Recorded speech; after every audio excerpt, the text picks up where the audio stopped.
Hi, everyone. I'm going live to talk with Barrett about intersectionality. I'm very excited. So I am going to find her on here. Hi. Hi, everyone. It's so nice to see everyone and to talk to everyone. Hi. I'm going to go live with Barrett, and we're going to continue that 19 for 20 conversation about intersectionality, dig a little deeper into it all. Thank you for saying hi, Gray.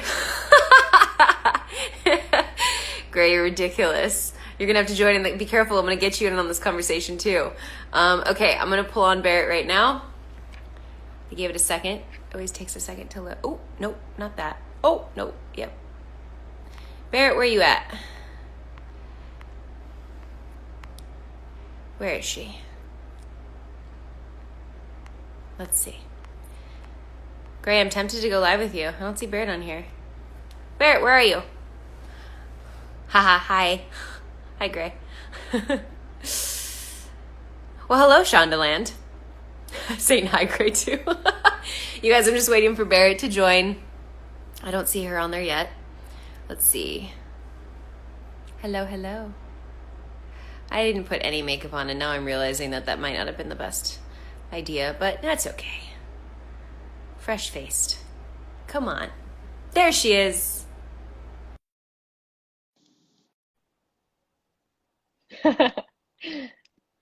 Okay, waiting for Barrett. Ha! Can I get that introduction every time I FaceTime you? Hey, Hi, beautiful. How are you? By the way, I love the hair. thank Love it. you. Thank you. Hold on, I want to prop this up a little more because I feel like I'm at a weird. I'm I'm at a sitting really at. weird angle too. Are you sitting? I'm Where are you sitting. sitting? I'm sitting on my new stools that you haven't gotten to see yet. You didn't even send me a picture or anything? I know it's gonna be a surprise. Hold on. Let me. I'm Hold so on. disappointed in myself. You have the glasses and the red lips. I was like, I'm gonna I. put makeup on and do make myself look better, and I did nothing. I was going my You can't. glasses. You can't actually smell me. So lucky you. I put on lipstick, but no one. No one knows. So basically, the trade-off is I showered, but I don't look put together. Yeah. You look What you beautiful. don't know is, I'm like barely wearing pants. Same Oh, wait, shorts I've I'm been not wearing wearing. the entire quarantine. Yeah. I love it. I loved all your transitions of hair this Oh my entire God, quarantine. I've gone on a hair journey. I love it. It's amazing. Do you miss the braids? Yeah. Yeah. I mean, I love them. I loved them so much. They are heavy.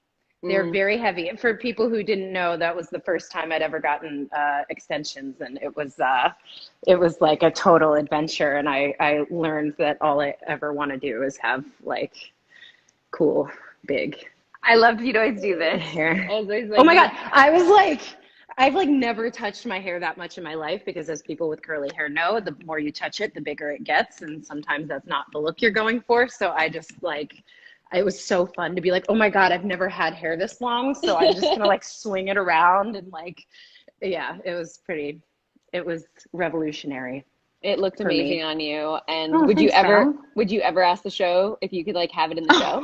Oh, yeah, because it's so easy to take care of.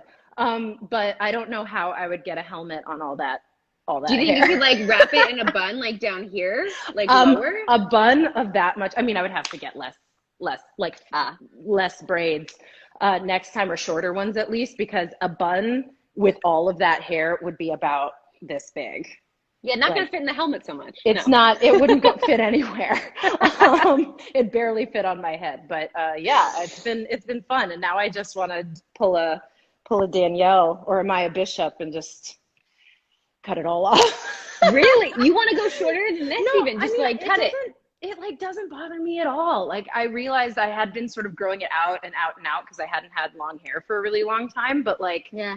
I mean, this, but I have shaved my head before, for those people who don't know. And it was like Yes. the biggest relief in my entire life. So I stand by every woman should try having a short haircut at some point in her life because you might actually be surprised. Like, oh my God, that's my face. You do see your face more, which is also like intimidating Yeah. because then even when I cut it short, I was like, there's no hiding behind the hair. And we're all like, how lucky are we to get to see this beautiful woman's full face? I was like, where's she going with that? Oh, yeah, that. No. Well, thanks for saying that, Barrett. So, yes, let's talk intersectionality. Should we disclaim that we are not experts?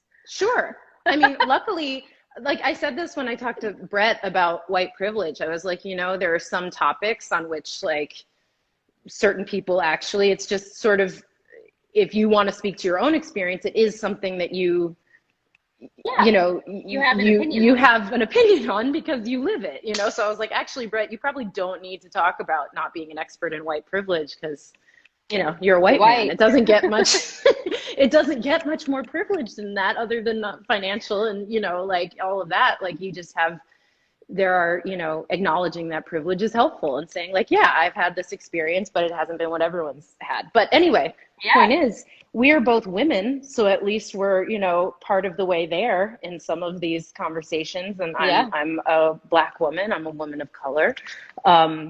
And so I thought it was like, what a great opportunity for two of us to come together and talk about what that's like. And I just love talking about all this stuff. This is basically like the conversations we have all the time, just not on Instagram Live. Yeah, I know. Danielle and I have had a couple like 2-hour-long phone calls. Like, oh yeah, before we start. Actually, I don't know if you mind talking about this, Danielle, about how the whole idea for 19 for 20 was conceived. Oh, sure. Yeah.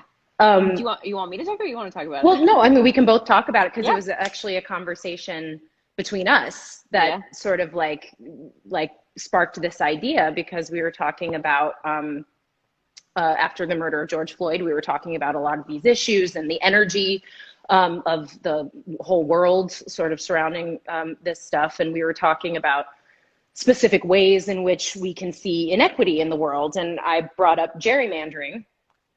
And Danielle was like, what is that? And I was like bumbling through an explanation of what it was very inarticulately. And I was like, actually, I think it was pretty articulate, just so you know. No, it didn't feel very articulate. But really what was so interesting was that I was like, that's important. It's important for people to know, like to be able to articulate when they're having a conversation with somebody or someone asks them a question to be able to say like, hey, this is what this means and explain it in like a palatable, easy to digest way, And I think there was multiple layers to that because it was that you had said something I'd never heard of, but you had also put it in a way that, and I've heard it in the news, I've heard it in media, and sometimes I'm like, I don't know what that means, and I just go past it. Right. Whereas like, as so many of us do. Like with intersectionality, I was like, I need these words, like it's so important to understand what the words are. Mm-hmm. That are being spoken in articles and on the news and stuff like that, because then you don't even know or you assume you think you know what that word means. Right. And you really don't. And you don't usually take that extra step to go and do your research, No. And so I was like, that's actually something that not only could we all benefit from that, and it was something that if you guys hadn't been interested, I would have been like, yeah, I should probably be doing this anyway, because I want to feel like I know what these things are. Yeah. And not just like have my eyes gloss over and my brain shut off when I hear something I don't understand. I'm like, yeah. So, but yeah, you did such an amazing job on this topic this week and like taught me stuff I didn't know about, like some of the specifics. And it is so interesting. I read the article, the Vox article you posted. And then I've been working my way slowly through Kimberly Crenshaw's paper. I started this morning and I've had to take a bunch of breaks, but it's brilliant. I mean, it's brilliant. And it's so cool that she's so specific, because that's where all of this shit gets bogged down. Well, I think what's so beautiful about it too, is like she had said that thing about like, if you don't have a name for something, you can't change it basically. And the way that she actually came up with this word to define something that had never been defined, that had happened, 20 years prior to her actually writing that paper also is just dumbfounding to me. But that article, and we had talked about this when I had first sent the video, remember, of what I was going to post for 19 for 20. And I was like, I'm just such a factual person that I feel like this was such a great topic for me because Kimberly Crenshaw absolutely talks from facts. And I loved that because I was like, because this is, I feel like I'm always having to have debates about certain topics, as you know.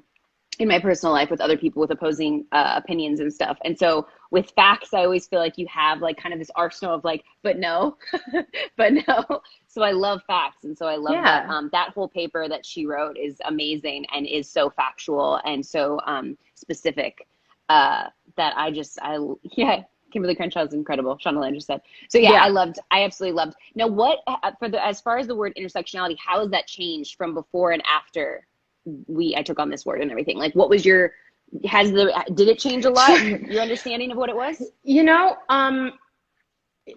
in a way, yes, because I think the way that I've been engaging with it, and I think, you know, any engagement with any of it is great, you know, thinking about it is great. But what I sort of loved about that article and caused me to sort of, the Vox one, the first one, and caused me to sort of pause and then like reflect on how I've experienced it is I think they say something about, it's early in the article, and like, so I think she says she's quoted saying something like the sort of shallow understanding of it as like part of your identity, and like it's, you know, like what it feels like and what it means, and then there are actual facts, which I think in some ways you also, like I've also experienced, or that we also can experience if we experience life at the intersection of a few different minority groups.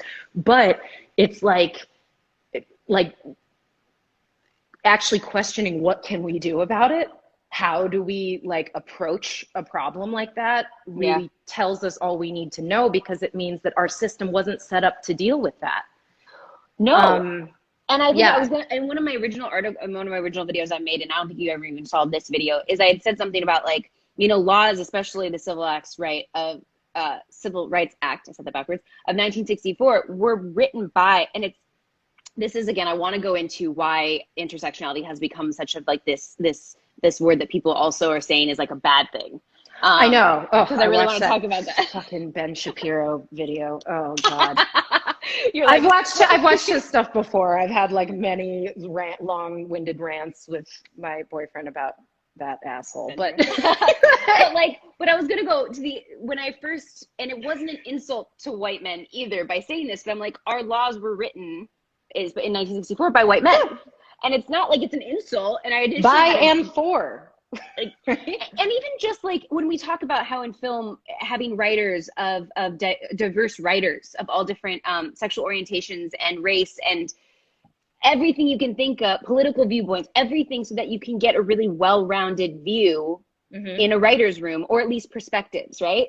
And so I think that was the issue. It's not like, that they were like, maybe some of them were, but it's not like they were like, we want to exclude this part of the law, or we don't want to think about it. It's just that it doesn't cross your mind. If it's not something that you experience, if you're not a Black woman or anything that's think of anything, anything that intersects, a trans person of color, like, you know, there's if there's any of those things, they wouldn't assume to think of your perspective. That's just not what they're doing. So these laws were written, and these bills and acts were put into place by white men. And so it's just, you know, that's why, unfortunately, that one case that I love referencing about the 5 women that were fired by GE Motors is just so fascinating, that the law essentially didn't protect them because they fell under 2 classes, and said that if they fell under 2 examples of discrimination, that they couldn't combine those acts of discrimination. You can't be a woman and be Black and be discriminated against. Right. Therefore, you'd be benefiting like doubly, it's not a word,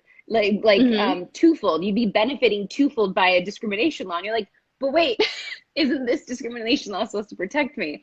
Right. So it was really, I had it, anyways, I'm getting off of that, but I had an earlier one where I was like, it's also just, it goes back to even having representation in the political world of people of all different. Voting, everything. Right? Like, I mean, I actually, this was not on purpose, but what an awesome coincidence that we're doing this, like this was your week, and we're also at the 100th anniversary of the ratification of the 19th Amendment, which gave white women the right to vote, right? I should have known that. I didn't even know. I know, but we didn't, it was like, I mean, we weren't even like thinking about it, but it actually lined up perfectly, if I do say so myself, accidentally. But like it was a lot of people were posting about that and talking about it, because actually it shows another example of where there was we forgot when we talk about, oh, women were given the right to vote. Actually, it was only white women who were given the right to vote with the 19th Amendment in 1920. And, which is not that long ago. Right. And then it wasn't like the right for Black women and Black people to vote wasn't restored until much later. So it was like, that's actually, again, this is a minority group that sometimes isn't considered when we talk about the broader issues. And then you forget, and along with many other minority groups, of course, but like, you know, when we talk about, if we're talking about Black and white, it is easiest, I think, to talk about Black women just because it's so, you know, it's right at the forefront right now with all the stuff we're talking about with sexism and racism. But it's really interesting to like, I mean, I just love that it lined up like that, but there's it's another example of how you realize that we forget that there are people who experience life as more than one. And it shines a light. The thing I loved about both her article and some of the branching articles that I clicked through, and, you know, there were so many good, that Vox article was so well done. That journalist, and I should know the journalist's name, did such an amazing job on that article with all the links and everything. I was like, oh my gosh. Like it was, yes. Anyways, keep going. No, I don't think I had that much more to say, but I just thought it was interesting that was, I just liked that it lined up like that. There was something I was going to say, but I lost it. I'm sorry. That's I okay. probably got you distracted. No, you know, we talk, the way we talk, and then we come back. Well, I was going to talk about going back to something. Oh, what were you going to say? No, go. Going back to when you said how 19 for 20 started too, is I wanted to add is that second conversation we had, because you know I was going through a really tough time. Yeah. And I remember having that conversation and both of us were just like, we feel helpless. And I think that was also one of the elements that you're like, you came up with this idea. And I remember both of us sitting there just being like, it just feels like I can't do anything. Like my hands are tied. Like I want to say something, I want to do something, but I don't know what to do.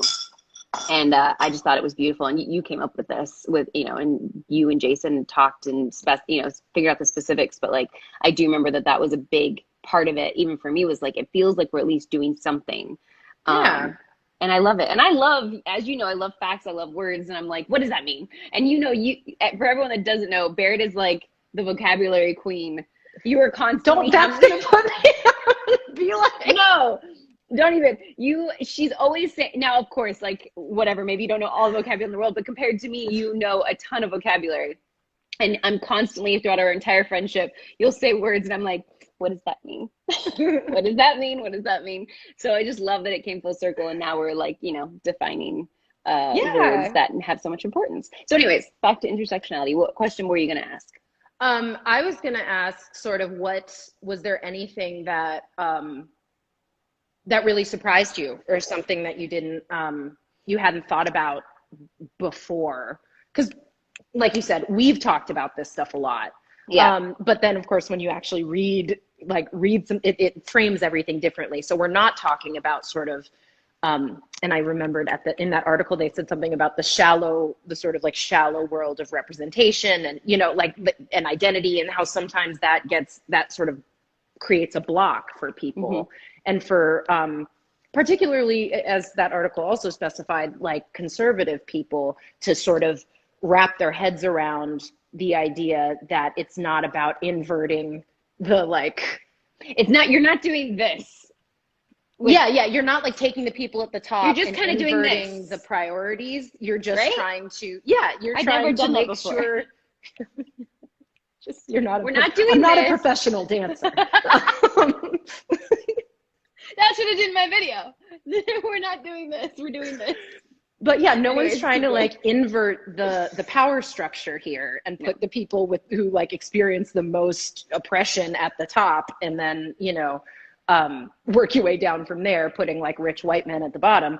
But we're really just trying to say, what can you do if you can recognize that there are holes in laws and in like the legal and like actually like in our legal system, there are holes that you've allowed people to fall through. When we tell you about them, you should say, oh, okay, I see that. That makes sense. And now how can we help? And that, anyway, that's not, I was just blathering. But what I was asking you, what was what do you feel like? Did anything surprise you? Did anything like? It surprised me how definitive it was. Like, I thought it was going to be more of like an opinion based word. And I think it's become that. And like, you know, some articles were like, you can weaponize this word, and certain people do weaponize this word to use towards their agenda. Like someone like, what's his last name again? Ben Shapiro. Yeah. So, you know, it's like, it can definitely once, you know, words, because I think that was Kimberly Crenshaw who said, you know, her word kind of is used out of context now. And what it should have been. And so it's interesting to see how a word evolves over the years, and that was what was the most fascinating thing to me. And then also just what it exactly meant. I didn't know. So I had a lot to learn. I mean, I remember when we started this and we were submitting like kind of words for 19 for 20, my thing to you was like, all I could say was like, I just want to have a discussion about the differences between the race and nationality and sex and like, you know, it's like, that was all I knew. Is I just wanted, because at least for me, having debates and conversations with people, if you just start at the bare bottom of just the simplest things, like, I am a human, I am a woman, you are a woman, you are Black, like starting with these simple facts, I don't know why, but it just helps in conversations. And so to me, that was something I really wanted to talk about. So, I mean, I learned a lot about where the origin of the word was, which was fascinating. I learned about Kimberly Crenshaw, which was so fascinating. I watched her TED Talk and was moved by what she had to say. And I just love that she finally put a word to something that existed. I mean, again, that General Motors, all the cases that she cites in her paper, but that General Motors case just drove me crazy, because it just didn't make sense. And as you know, I love law too, for anyone that doesn't know. But like, it just didn't make sense that this law didn't protect people. It's a discrimination law. I mean, you had so many things, from the Civil Rights Act to Title VII to the actual EEOC, the actual committee that's supposed to protect these people. And yet this wasn't a protectable act. Like, it wasn't a discriminatory act that was protectable by law. Right. And that bothered me from a law standpoint. And as you know, I'm also big on like, okay, get out there and change the laws. Like, we can sit here and talk about this for hours and do a million Instagram lives. But what the most important thing at the end of the day is educating yourself and getting out there and actually making a difference at the polls by voting for the bills and the acts and the laws that you want to put into place. So anyways, I loved that I learned a lot. I'm going on a total tangent, but I learned a lot from actually doing the research, and I really liked, and I want to keep going further into it. But it is interesting how people then use it the opposite way, which they feel intersectionality is, when I say that, we're like a form of victimization. Like, people want to be put into these categories because they want to be victimized. They want to be, because the argument seemed to be that owning or owning all parts of your identity, and the parts of your identity that can sort of result in marginalization or oppression or inequality generally, like, is valuable to like left-wing people, you know, that like, you're saying that we the listen assumption to the biggest, like the person who's like the most of a minority, like we defer to them, which frankly, I don't really see the problem with that, because these are the people who need the most protection. You know what I mean? But I think their issue is that element of the power structure inverting, where all of a sudden we're giving all of this help to like these people. And what about the people who do fall into, you know, white men who are economically disadvantaged, for example? Oh no.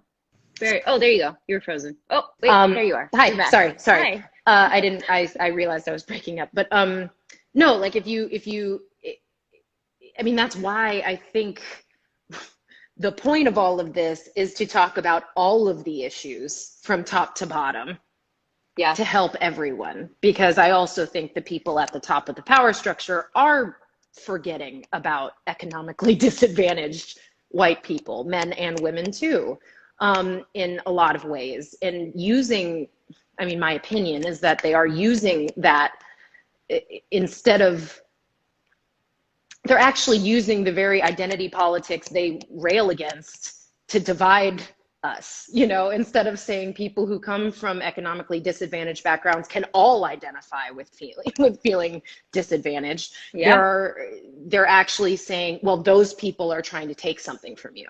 I mean, I know I've said that multiple times on, you know, in this forum, but like, and it's just so difficult to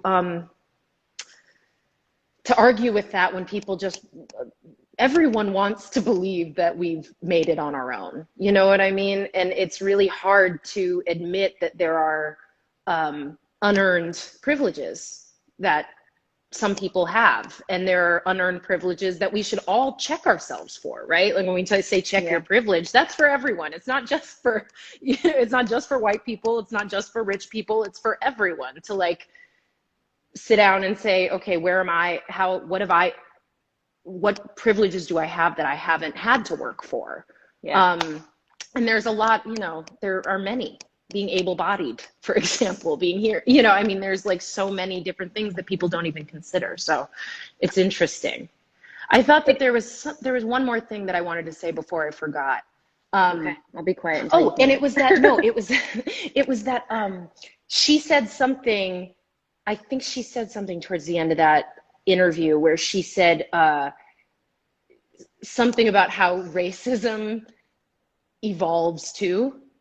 Yeah. Like and how it's like, we talk so much about how our culture has evolved and we've come so far and that's really true. Also, the other part of that has also evolved. We've seen racism change its mask many times. Yeah. And we've seen sexism change its mask many times. And it's doing the same thing, if we put it on two sides, for example, like the other side is doing the same thing. And it's, what do you mean by the other side is doing the same? I mean, well, so many people like to think about racism as like, racism is just someone screaming a racial slur at you on the street. You know what I mean? And like the very blatant in your face. Right. And it's actually so much more than that now. And maybe 150 years ago and longer. Yeah. And still, obviously people still do that, but like, that was something that you could point and say that's racist. But that version of racism has also evolved. And it's evolved in the form of housing discrimination, voting discrimination, and all that stuff might have been in place. But there, I said this in my very first video I did, that there have been these loopholes that have continued to be put in place, or like those laws that you were talking about in this particular case, where people fall through the cracks and then there's nothing to like catch them. There's nothing to protect them. The laws actually don't protect them. I think that was when I was like saying that it's just, they're considered that their acts of discrimination under that law are considered void. They're invisible. They don't exist when you're like, but I'm experiencing it. It exists. And that's also what I was thinking too. I mean, going back to all of this and how like even privilege and experience, I get it. It's hard to see life through any filter but your own. Like it's really hard. I mean, and I said like at the end of that video too, like we're actors, so it's our job.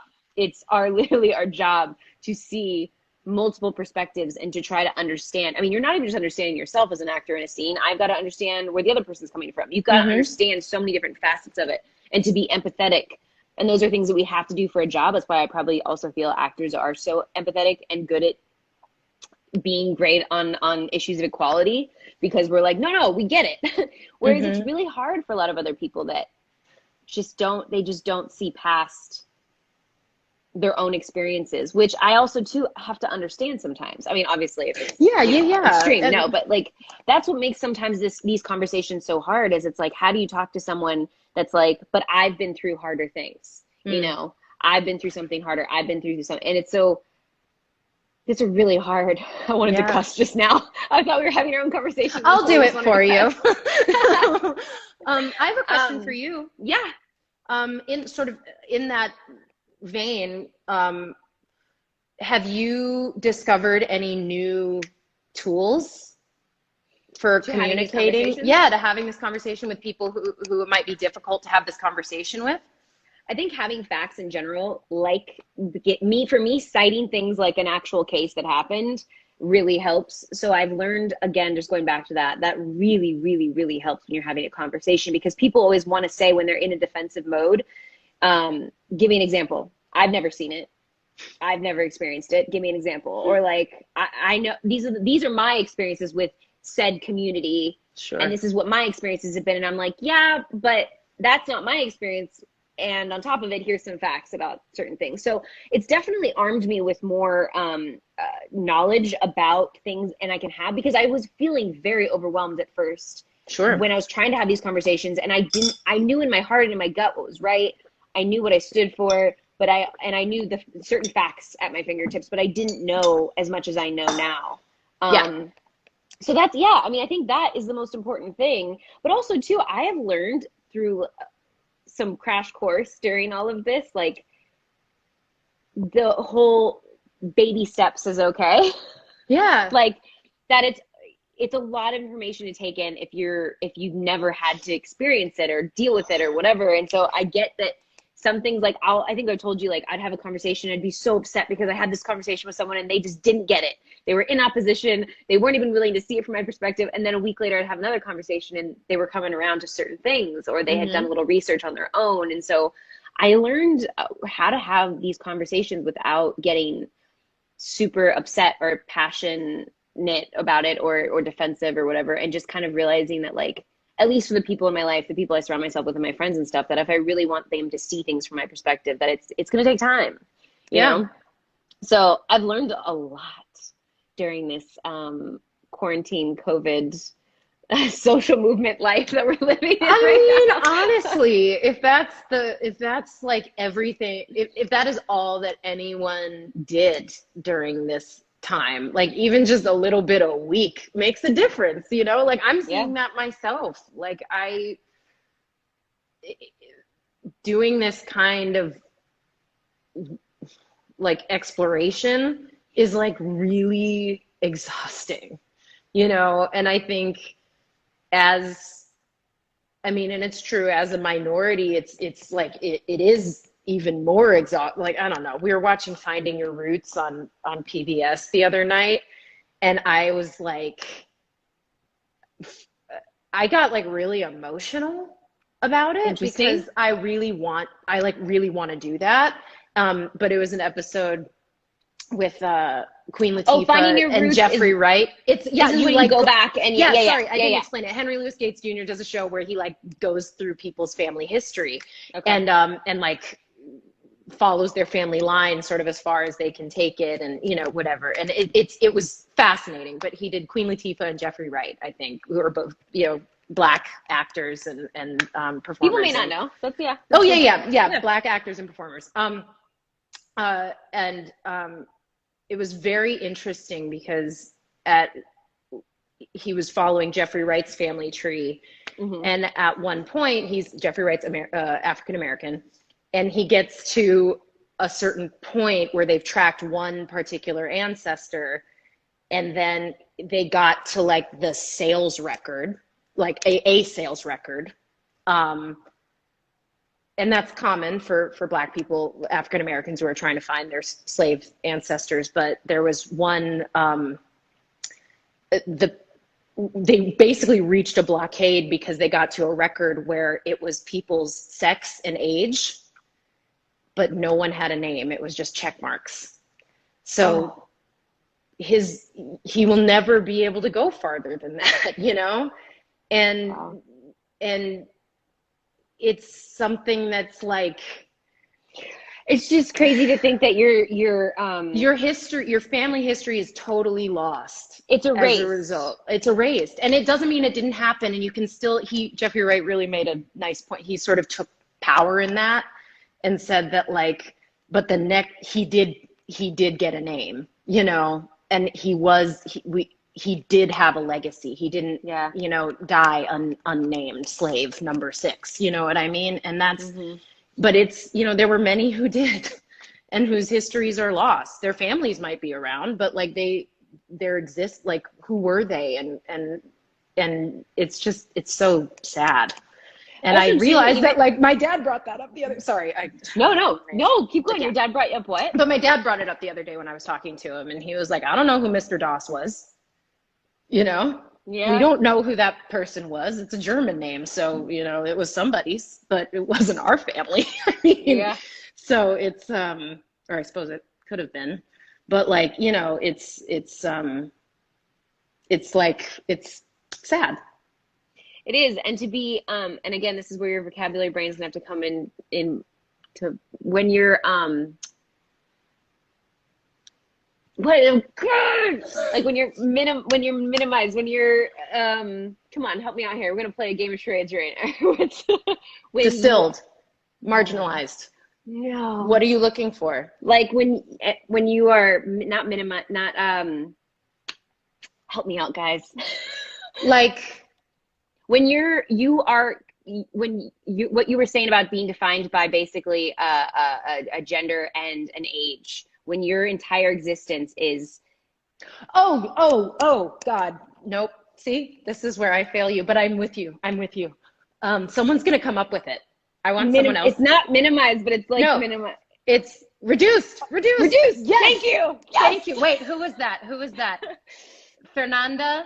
Did you see it? C. Fernanda.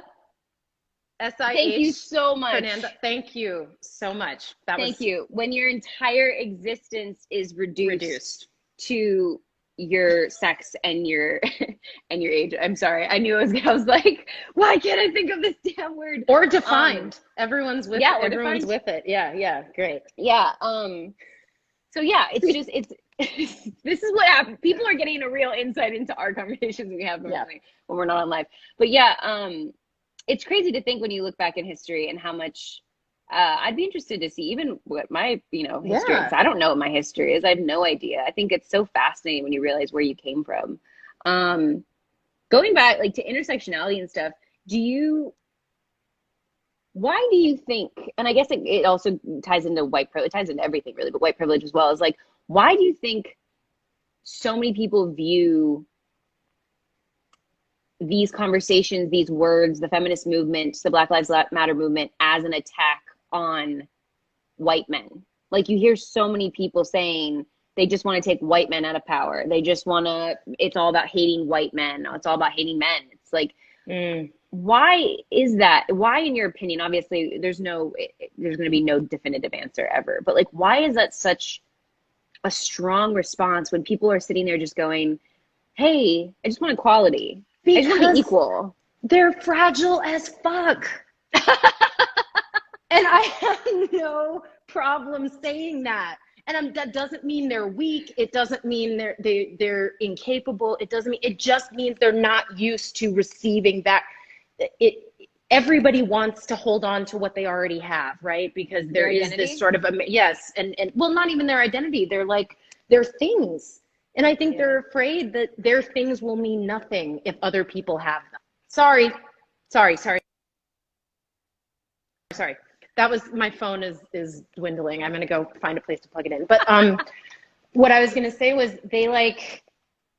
I think they're afraid that someone is going to, like, if someone else has something, it's what they have is worth nothing. And that's not true, It's so interesting because it feels like when you're something as like simple as when you're kids, or if you get very religious, like the morals you learn through, like if anyone was religious and whatever your religious, whatever, going to school, I was raised Catholic and you read the Bible and like it taught me a lot about right and wrong and things like that. And what I'm getting at is like sharing.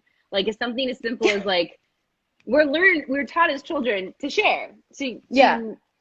It's built in us. I mean, as children, we're taught to be equal with everyone around us. So it's interesting how this thing evolves as you get older and you start gaining this power and feeling like you have complete ownership to it. Yeah. I don't know. Humans fascinate me. I know. I know. As you know. I'm fascinated by it too. Like,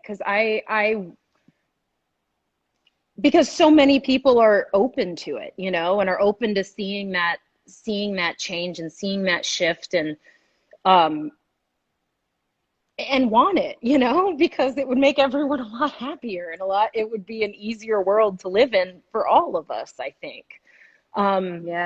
But it's and it's hard and it's frustrating, which is I think why, we get really angry and other people respond like, I'm being attacked. And it's like, well, I guess you were, because I'm fucking pissed, and but it doesn't have anything to do with like me wanting to like steal your shit, like, and take it for myself and then now you're the slave. Like, no one's doing that. Like, and that's what it feels like. People are saying that that's something like intersectionality, or all these conversations that we're having, that that's what the end goal is to basically reverse, like you said, like, I kind of like this thing now, like to kind of put whoever's on top at the bottom. Well, really what it is just, you know, can we all just be equal? It's interesting too. Like, I've traveled so much, and like, I think, you knew I went to Zambia last year with CARE, that organization I work with. And like, it was, I was looking at footage of it because they had to put a video together, and realizing, like, I had done this interview, and I started crying in the interview, and I was like just like cry, like not like the sob, but like I'm talking, and I'm like, it's just beautiful. Like, we're all human. Like, you realize with all the traveling I've done, it's just so crazy to have any other, and it probably helps that this is our job as well, but like, to have any other perspective besides the fact that we're all in this together and we're all the same. Like, if you really, like, we're all in this together. It's we all want the same things for our children and for our families and for our future. And everyone wants a life of dignity, to live life with dignity and integrity. Like, everyone wants that. And it's interesting, like, that's like the end goal, you know, and, you know, throw in some love in there, you know, like, live a life that you're proud of living. And it's so hard to think that, like, some people just don't even have the opportunity to live a life that they can be proud of because they're so held down. Yeah, there are just so many obstacles. And that's, I think, what we would hope for, right? Is that we're not trying to give other people more. No one wants to give anyone else more obstacles. It's just, can we remove some of the obstacles that are in place? Yeah. You know, I feel like there must be some sort of hurdle analogy that someone smarter than me has come up with, but hurdle, like running hurdles? Yeah. Like, there's like, it's much easier to finish the race first if you have like 2 hurdles instead of 12. You know what I mean? Like, you can just run faster. So it's it's really, that's interesting. Someone was asking. We should see questions. Yeah, someone asked earlier who, and I wasn't ignoring it. I just don't.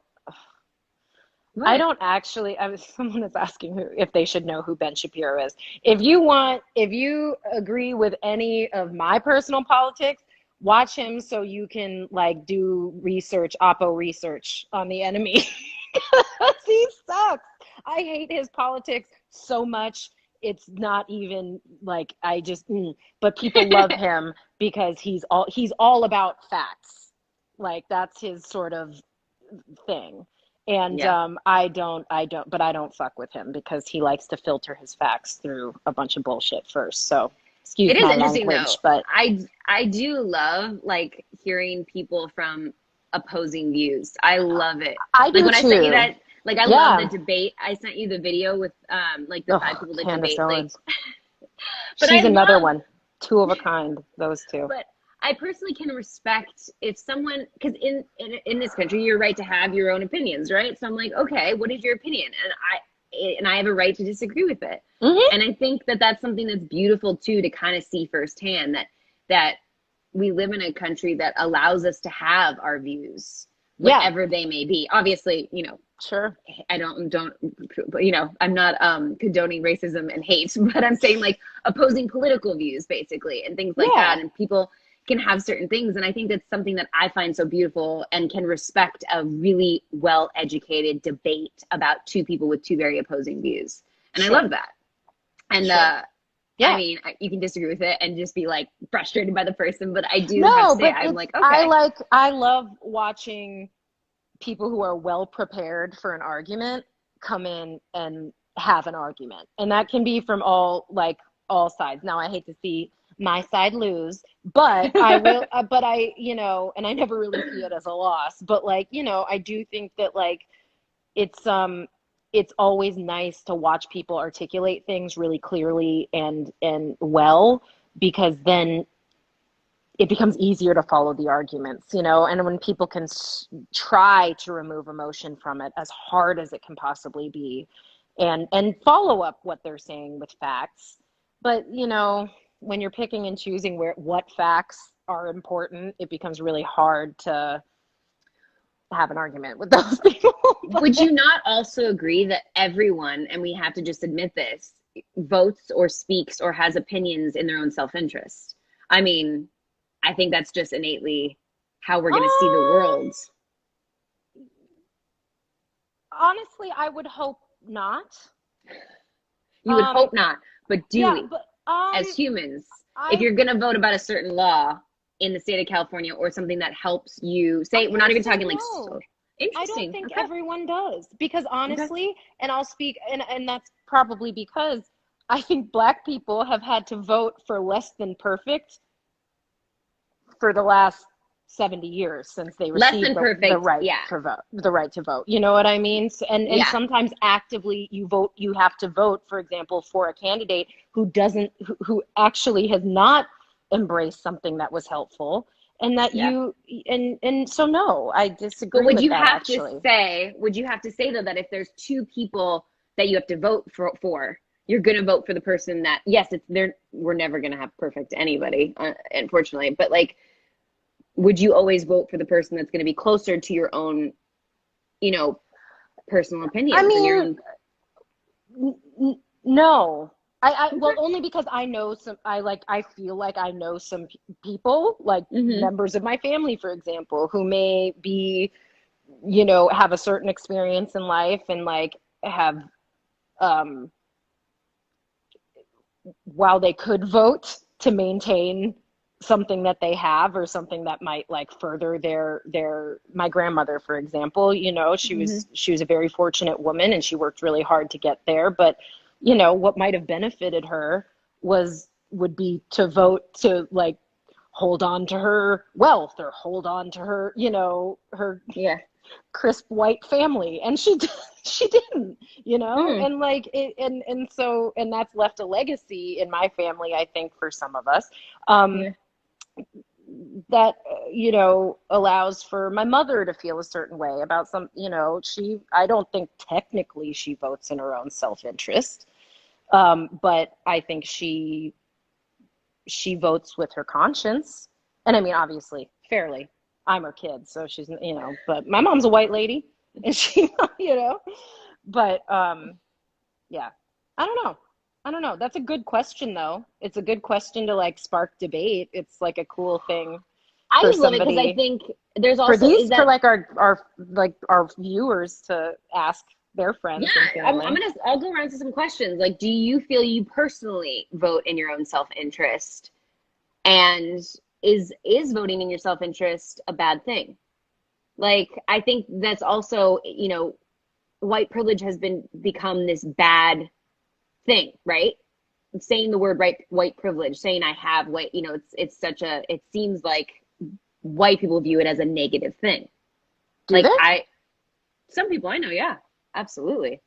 I don't agree with that. Right. Like, but no, it's considered like I don't have privilege. It's the negative. What I'm saying is it's the negative connotation is like they're upset by the actual saying white privilege because they don't feel they have it and they don't think it exists. Therefore, there's a negative connotation to it. Whereas something like voting in your self-interest, like, is that considered, are you viewing it as a negative thing? Because I think from this perspective, it feels like you're like, that's a negative thing to vote in your own self-interest. But I kind of view it as like, my self-interest is, I'm an empathetic person who cares about equality. And so I'm going to vote in my own self-interest, which in my own self-interest is equality for all. Okay. So are you saying like self-interest / priority? Yeah, well, self-interest isn't like how I want to see the world. And I think that's why words again and conversations are so important, because I think for me, voting in my self-interest means voting in the world I want to see, voting in how I want. That's my own self-interest. And I guess self-interest can be construed as being selfish, like you're voting for something that's selfish. But like, I view it more as like, how do I want to see the world? I'm voting for, in my own personal self-interest is how I want to see the world. Yeah. Now other people, obviously, I think that's awesome. No, I think that's I'm totally with you. I know what you mean. Yeah. I thought you meant like me. Well, you're right. It is like a sort of semantics issue because it is like, I see what you're saying now.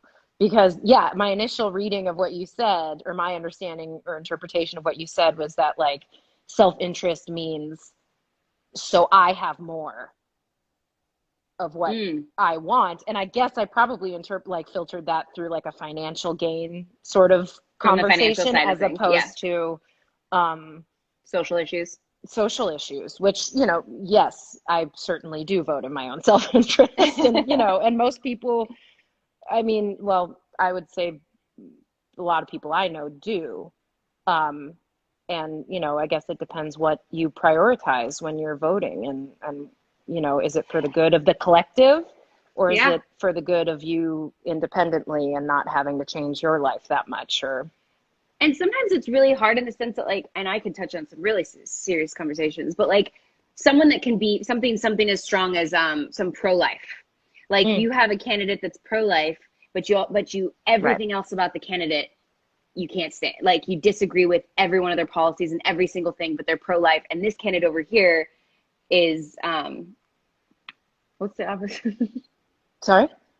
What's the opposite of pro-life just now? Oh, pro-choice. Thank you. Thank you.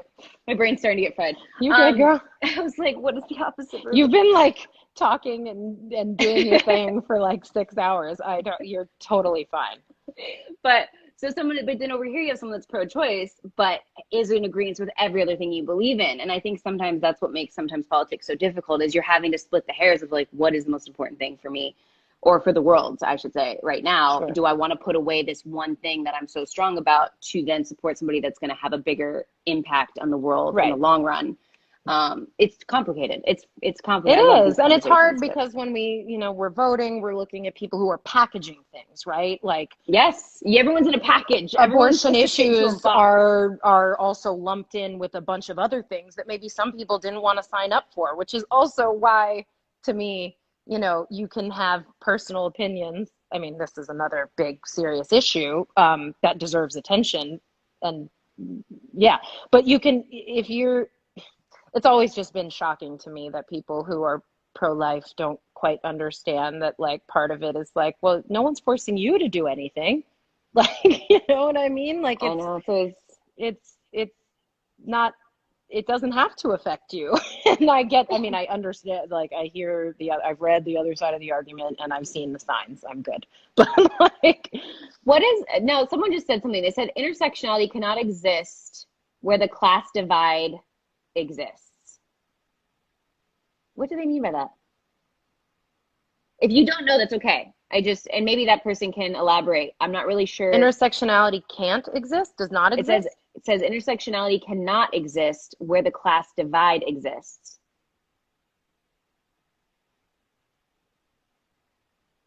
With the class divide exists? It's okay. We don't have to. If you want to elaborate.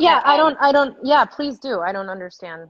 I didn't understand either, so I figured I'd ask you or that person if you want to respond. I'm gonna. Should I check a couple questions and see if anyone? Sure. Let's see. There's a lot of Station 19 questions. I'm not answering any Station 19 questions. It exists more in a world where there is a class divide. I don't know if that was the same person or if that was someone elaborating. Maybe it exists. It exists more. Like more in a world where there's a class divide, which I would agree with, I suppose.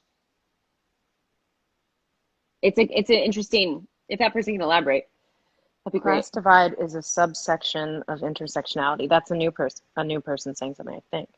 But yes, working class experiences life differently than upper class. I think that's what they're saying, that you can, or someone's saying, or we can talk about it. I don't know. Maybe we should make it. Yeah. Have you?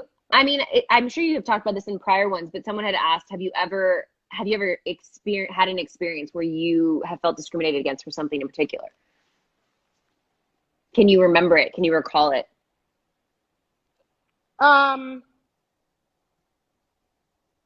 Yeah. I mean,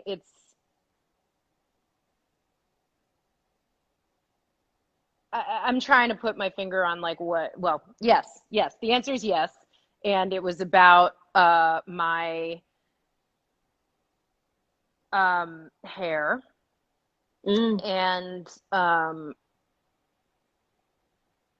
And that is a common issue. It's something that I think every Black actress I know has gone through a whole journey with their hair, and having other people talk to you about what they need it to look like, and what's professional and what's unprofessional, and what, it's very sensitive.